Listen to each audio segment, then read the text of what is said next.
Bueno, jóvenes, vamos a finalizar con lo que corresponde a la Primera Guerra Mundial. Ya hemos visto la batalla de Marne, en la frontera de Francia, hemos visto la batalla de Tannenberg, los conflictos submarinos, las batallas aéreas, la guerra de trincheras, la segunda batalla de Mome, donde murieron más de 1 millón de personas, pero vamos a llegar al punto final de todo esto. Y para eso vamos a hablar acerca del primero retiro de Rusia, perdón. En 1917, ya terminado 1917, ¿qué pasa? Rusia va a tener más adelante un conflicto interno.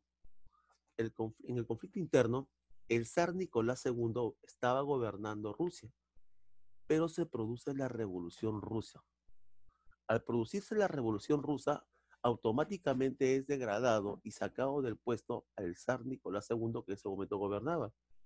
Y quien se integró a ese ambiente como líder fue un revolucionario que anteriormente había estado preso y que huye de la Gran Rusia, que es Vladimir Lenin. En este conflicto, Rusia puso fin al zar Nicolás II e incursionó Vladimir Lenin. ¿Okay?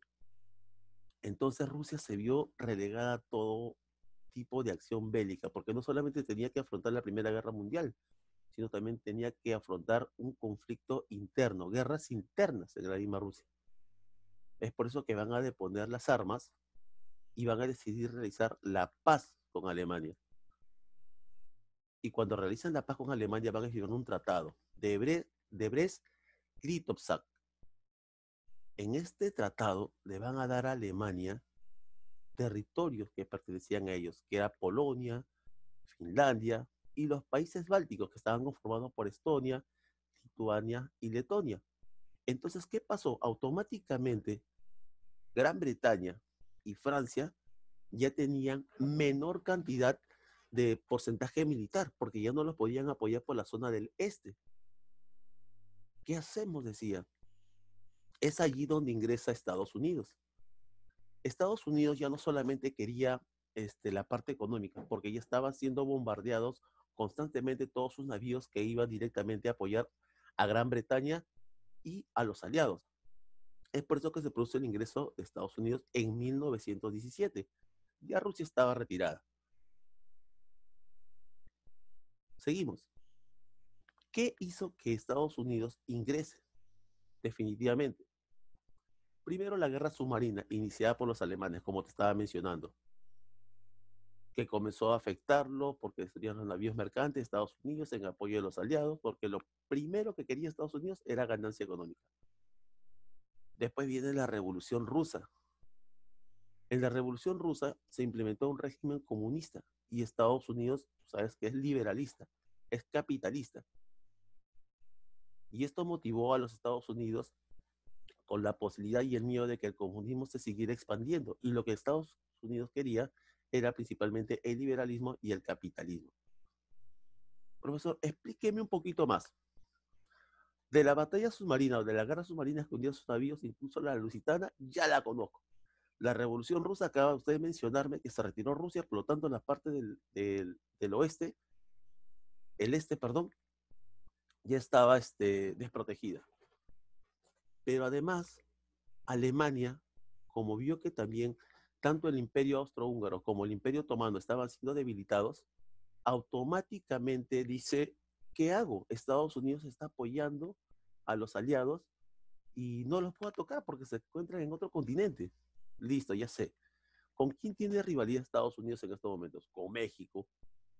Ah, ya. Entonces, ¿qué vamos a hacer? Vamos a enviar un telegrama, que es el telegrama de Zimmermann, es un político alemán, y se lo vamos a enviar por secreto a México, donde le decían y especificaban a México, México, si tú me apoyas, automáticamente yo también te voy a apoyar en los territorios que tú conquistes en la parte sur de Estados Unidos, para que tú realices un movimiento bélico, una especie de guerra interna, tanto entre Estados Unidos como México. Y las tierras que tú ganes, automáticamente yo voy a hacerme cargo de protegerte justamente de esas tierras. Y es entonces que el telegrama Sirma va en busca de los políticos mexicanos. Pero este telegrama es interceptado por los elementos norteamericanos. Y es así que Norteamérica se da cuenta de los planes que tenía Alemania y decide entrar a la guerra a la Primera Guerra Mundial. Es por eso que tiene un cartel. Te necesitamos que te unas a las Fuerzas Armadas o al ejército de Estados Unidos. El ingreso a Estados Unidos elevó la moral de los aliados. ¿Por qué? Porque en 1917 y a comienzos de 1918 llegaron a las tropas aliadas cerca de 1 millón de soldados para apoyar esta Primera Guerra Mundial. Alemania, a pesar de que había conseguido territorios en Polonia, Finlandia, de Estonia, Lituania y Letonia, que pertenecían en ese momento a Rusia, se encontraba también en una disyuntiva. ¿Qué puedo hacer yo si en estos momentos también mis aliados, en este caso el Imperio Austrohúngaro, el Imperio Otomano, también ellos tenían una guerra interna? Y algo más, Italia se echa para atrás. Italia se echa para atrás. En un principio, Giovanni Gioliotti, que era de la izquierda, nunca quiso entrar a la guerra. Sin embargo, Antonio Salandra sí quería entrar, pero fue Paolo Bocelli, en junio de 1916, que realiza un tratado que se llama el Tratado de Londres, donde firmaba un convenio con los aliados para que se retirara con la promesa de que tenían que recibir algún tipo de ganancia territorial. Bueno, continuamos en la tercera etapa. En la tercera etapa, ya Alemania prácticamente se encontraba sola, porque no solamente tenía que defenderse en las fronteras de Francia, sino también tenía que defender a quién, al Imperio Austrohúngaro, al Imperio Otomano, que se estaba desmembrando.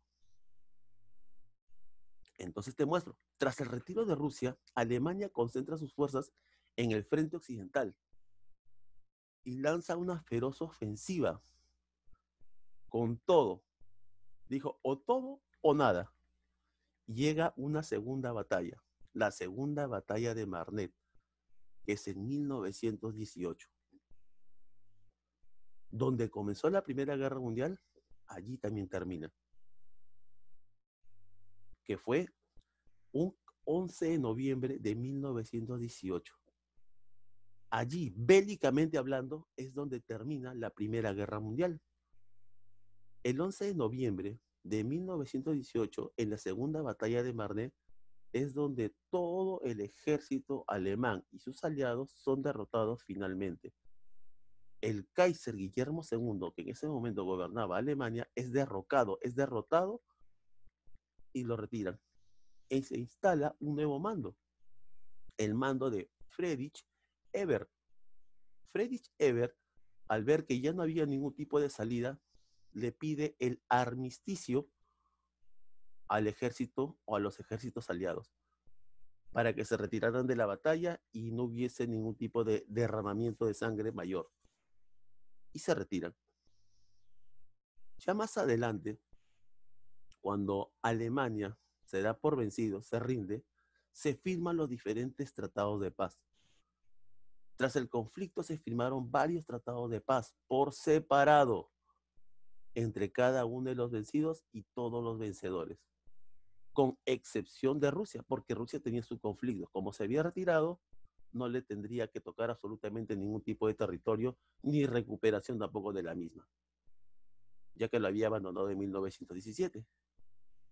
Todas, todas los tratados, o todos los tratados, se realizó en Francia. En Versalles, los aliados conversaron ¿con quién? Con Alemania. En Saint-Germain, con Austria. Y así tenemos diferentes tratados como vas a poder verificar más adelante. Acá tienes cada uno de los tratados. Y en cada uno de los tratados va a tocar, oye Alemania, ¿sabes qué? Tuviste problemas con nosotros, este es el tratado que te proponemos. Oye Austria, ven acá Hungría, ven por favor Bulgaria, ven por favor Imperio Otomano, Turquía. Ahora es donde tienen que rendir cuentas y ahora nos van a pagar una cosa cantidad de dinero en reparaciones por gastos que se han hecho en la Primera Guerra Mundial. Lo primero que se hizo fue el Tratado de Versalles, un 28 de junio de 1919, entre todos los países aliados y solamente Alemania. Solamente Alemania. Todos los aliados contra Alemania. Se reunieron y le dijeron, eso es lo que tienes que hacer. Lo cual produjo, como estás mencionando, una profunda amargura entre los alemanes, que se situó tan adentro de los alemanes por el afán revanchismo que eso confirmaría ya la Segunda Guerra Mundial. Pero esa es otra historia. ¿Qué se trató en el Tratado de Versalles? Alemania no tenía otra que firmarla. Se va a crear una liga o sociedad de naciones para preservar la paz. Pero esta sociedad o liga estaba conformada únicamente por los países aliados. Alemania fue declarada culpable total de la guerra y condenada a pagar reparaciones de guerra. Alemania otra vez les devolvía a Francia las provincias que en un principio estaban en disputa, que es Alsacia y Lorena. Además, Alemania tenía que desmilitarizar, tenía que quedarse sin armas. Todos los armamentos bélicos, tanques, armas, etcétera, fueron saqueadas por todos los aliados. Alemania quedó sin ejército. Hablar de ejército no estamos hablando nosotros de personas, estamos hablando nosotros de las mismas armas en sí, armamento químico, como era la bomba de cloro que tenían ellos. Además tenían que entregar territorios. ¿Te acuerdas que los territorios que han sido entregados por Rusia ahora ya no les pertenecía? Y entregaron los territorios de Bélgica, Dinamarca y Polonia. Y además controlarían la parte militar de Alemania durante 15 años. Y todas las colonias de Alemania, tanto en Asia como en África, iban a ser repartidas entre Francia, Inglaterra y Japón. Se reconocen además la independencia de Bélgica y de los países bálticos, que en un principio, ya sabes, como te estaba mencionando, fueron entregadas por Rusia a Alemania. Fatal para Alemania. Continuamos. Vamos ahora al Tratado de Saint-Germain, que también se realizó en Francia, firmado el 10 de septiembre de 1919. En estos momentos ya todos los aliados, otra vez, ya no se reunieron con Alemania. Se reunieron ahora con los representantes del Imperio Austrohúngaro. Ahora le toca a usted, señor Imperio. El Imperio Austrohúngaro quedó destruido. Austria y Hungría ya no fueron un imperio, sino fueron un solo país. Austria se retiró, Hungría se retiró. Y las partes que correspondían a Croacia, Eslovaquia y Bosnia se integrarían a un nuevo reino, que es Yugoslavia. Se le estaban quitando un montón de territorios a todos y además tenían que pagar una fuerte cantidad de dinero por todo eso. El Tratado de Sèvres, firmado el 10 de agosto de 1920. Ahora todos los aliados conversaban con un solo representante del Imperio Otomano o el Imperio Turco. En este tratado no tuvo que ver nada, o sea, no hubo representantes de Rusia ni tampoco de Estados Unidos, porque Estados Unidos quería parte de los territorios porque se había unido a último momento, lo cual los aliados no le permitieron. El tratado dejaba a los otomanos o Turquía sin la mayor parte de sus antiguas posesiones. Vamos ahora al Tratado de Trianón. Esta vez, cuando el Imperio Austrohúngaro ya se había destruido, ya habían sido completamente derrotados, a Hungría se le impone algo, un 4 de junio de 1920, ya mucho más adelante por los aliados, que van a dictaminar la entrega del territorio húngaro a Checoslovaquia, Rumania y Yugoslavia. ¿Qué significa? Que la gran parte de Hungría iban a ser repartidos por estos tres países, por Checoslovaquia, por Rumania y Yugoslavia, porque ellos pertenecían a los aliados. Después vamos al Tratado de Newlyn. Ahí estamos hablando de Bulgaria. ¿Te recuerdas que en un principio Bulgaria se encontraba dentro de la entente de los Balcanes y que todos querían parte de Bulgaria? Y Bulgaria se une a la triple entente, al ejército central, también fue repartida entre todos ellos. Es más, Cada uno de estos países, para terminar, tenían que pagar una suma ascendente a lo que es 500 millones de dólares, lo que ahora representaría. Acá podemos ver Europa tras la paz de París. Si yo te preguntara, ¿dónde comenzó las primeras guerras mundiales?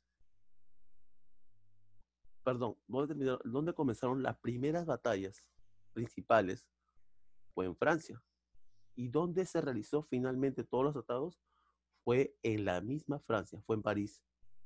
Y París se cobra la revancha que tuvo siempre con Alemania y recupera finalmente lo que es Alsacia y Lorena. ¿Cuáles son las consecuencias de esta guerra? Lamentablemente hubo crisis económica en Europa y en el mundo. El único país que ganó preponderancia económica y militar fue Estados Unidos e Inglaterra. Profesor, pero si Inglaterra también estaba incursionada dentro de la Primera Guerra Mundial. Sí, pero tienes que tener en cuenta de que Inglaterra era una isla y era muy difícil penetrar justamente, según la potencia bélica que tenía Inglaterra, a sus tierras. Es por eso que ellos fueron los que, entre comillas, menos daño tuvieron. Y Estados Unidos, ustedes saben, ¿no? Que lo único que necesitaba y quería era la parte económica. Japón se va a formar como una potencia grande, pero en el oriente. Rusia deja de ser Rusia y se transforma en diferentes estados. Y por eso se llama Unión de Repúblicas Socialistas Soviéticas. En ese momento, cuando estaba ya Lenin, ya estamos hablando nosotros de los bolcheviques y de los moncheviques. Los bolcheviques, que él hablaba que era la mayoría, porque bolchevique en ruso significa mayoría, y los moncheviques, que en ruso significa minoría. Y ahí es donde él crea un nuevo partido socialista. Se gastó más de 200.000 millones de dólares en la contienda. Pérdida de más de 15 millones de vidas humanas. Y bueno, la aparición de diferentes estados nuevos, ¿no? Libres, como es Serbia, Croacia y Eslovenia. Y como te estaba mencionando, desaparece el imperio austrohúngaro y la nación independiente de Polonia, porque Polonia en un principio pertenecía a Alemania y se comprende como una nación independiente. ¿Ok? Además de esto surgió regímenes fascistas en toda Europa. Italia con Benito Mussolini, en Alemania con Adolf Hitler y más adelante en Rusia con el que estaba mencionando, con Benito Mussolini, no, con Vladimir Lenin. Ok, chicos, y con esto quedó todo el tratado de paz que corresponde a la Primera Guerra Mundial, con lo que corresponde también a las consecuencias, limitaciones y ganancias y pérdidas dentro del ambiente mundial.